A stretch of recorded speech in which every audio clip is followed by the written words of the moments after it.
Welcome back to No Longer Conformed, my online teaching and preaching ministry. We're looking at the book of Revelation, a study which I've entitled The Unveiling.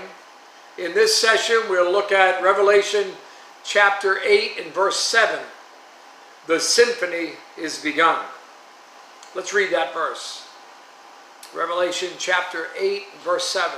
The first angel sounded, and hail and fire followed, mingled with blood, and they were thrown to the earth.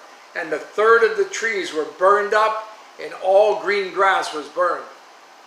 Can you imagine chunks of ice, fire, and blood, trees and grass on fire all around the world, being battered by hailstorms, people splattered with blood from the sky? 1/3 of the trees and grass just burned off of the earth. Unexplainable by the weathermen. Do you believe that will happen? Well, why? An incredible ecological disaster begun. Is it literal or is it symbolic? There is some disagreement on that. But consistency of interpretation is important. Does the text make it clear? Context and images? Well, remember the plagues of Egypt back in Exodus chapter 19? Let's go back there just for a moment. Exodus chapter 9, verse 18. Behold, tomorrow about this time I will cause very heavy hail to rain down, such as has not been in Egypt since its founding until now. Therefore, send now and gather your livestock and all that you have in the field, for the hail shall come down on every man and every animal which is found in the field and is not brought home, and they shall die. And verse 20, he who feared the word of the Lord among the servants of Pharaoh made his servants and his livestock flee to the houses. But he who did not regard the word of the Lord left his servants and his livestock in the field. Then the Lord said to Moses, stretch out your hand toward heaven, that there may be hail in all the land of Egypt, on man, on beast, on every herb of the field, throughout the land of Egypt. And Moses stretched out his rod toward heaven, and the Lord sent thunder and hail, and fire darted to the ground.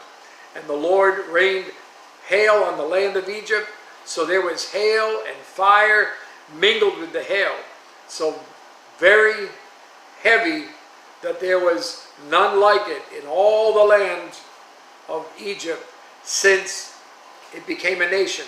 And the hail struck throughout the whole land of Egypt, all that was in the field, both man and beast. And the hail struck every herb of the field and broke every tree of the field.